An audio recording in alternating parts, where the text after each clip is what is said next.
Halo, assalamualaikum bosku. Ini malam dini hari ini masih ngantuk ya bosku ya. Dan pagi ini kita akan bertolak ke Masjidil Haram guna mengantar para lansia yang memakai kursi roda dan yang lansia juga ya bosku ya ke tempat mobil golf ya bosku ya. Dan alhamdulillah pada subuh Oke, kita baru assalamualaikum berangkat, bosku. padahal kita Kali ini persiapannya kita saya akan sendiri bangun jam mengantar setengah lansia duaan ya bosku ya. Jam satu itu udah di mulai bangun saya. tempat kursi roda dan Bayangin, golf ya kita bosku ya. tunggu sampai subuh baru kita berangkat ya bosku ya. Ada Kita logo itu, cari yang ada logo yang harganya tadi ya berapa? bosku ya, logo Kita review ya bosku ya. mobil golf dan kursi roda Satu, bosku. dua, Ini bapak-bapak udah tiga, pada antri empat. ini. Nah, untuk harganya kita bagi info ya bosku ya. Harganya sekitar 165 sama 175-an. Ada yang 150 ya bosku ya, dapat murah ya bosku ya.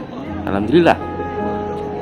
Dan infonya kenapa kok ada yang berbeda-beda itu tergantung mungkin dari umurnya ya bosku ya. Dan klasifikasi yang lain kita nggak tahu juga sih. Rezekinya mungkin. Dan kalau di musim puncak haji, di puncak haji itu harga normalnya 300 sampai 350 SAR. Mobil golf tarif yang sama dengan kursi roda ya bosku ya. Harga segitulah, normalnya 300. Setelah kita masuk pakai lift dari WC 3, di situ kita daftar, kita nunggu ya bosku ya, antri habis kita antar. Mereka naik mobil golf, kita tunggu di sekitar di sini nih sambil kita makan, cari bekal. Ini sekitar setengah jaman lebih ya bosku ya, dan kita tunggu di bagian depan di tempat keluarnya mobil golf itu sekitar total 1 jaman lah, kurang lebih ya bosku ya mas. Bahkan kalau di musim haji mungkin lebih ya bosku ya. Kita udah sampai selesai, kita ke terminal, dan ada satu lagi yang kita kasih kesimpulan dan kasih pesan pada kalian.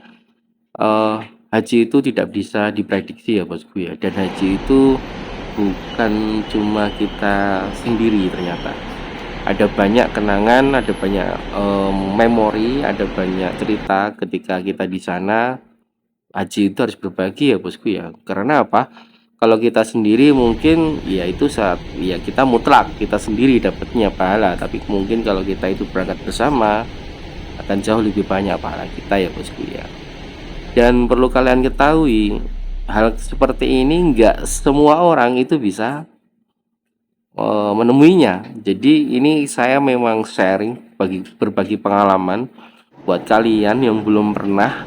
Dan apa aja yang harus disiapin? Yang pertama bosku, fisik harus kuat. Yang kedua, walaupun lansia harus bawa bekal. Yang ketiga, eh, tahan. Fisik kuat tapi nggak tahan percuma ya bosku. Kita harus tahan sampai akhir ya bosku ya. Bahkan kadang kita bisa drop saat kita waktu pulangnya kita itu bisa drop. Dan yang keempat itu masalah perihal waktu itu kita harus prepare banget ya bosku ya, mau cari yang pagi atau yang malam. Nah, saya saranin carilah waktu yang terbenamnya matahari, mungkin bisa berangkat sore atau malam, jadi kalian bisa fit dalam perjalanan ya bosku ya. Nah, itu kalau kita rombongan, tapi kalau kita sendiri nah berbeda hal, bebas ya bosku ya. Oke, tadi aku sudah bercerita tentang pengalaman kita mendorong kawan-kawan lansia dari KBH Mandiri,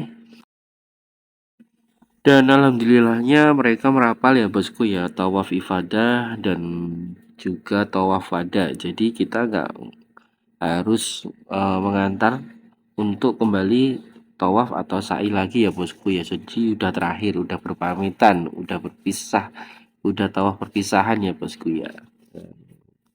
Itu aja bosku yang bisa dapat saya laporkan nih pada kalian di haji tahun 2026. Doakan kita semua sehat dan pulang ke Indonesia dengan sehat pula.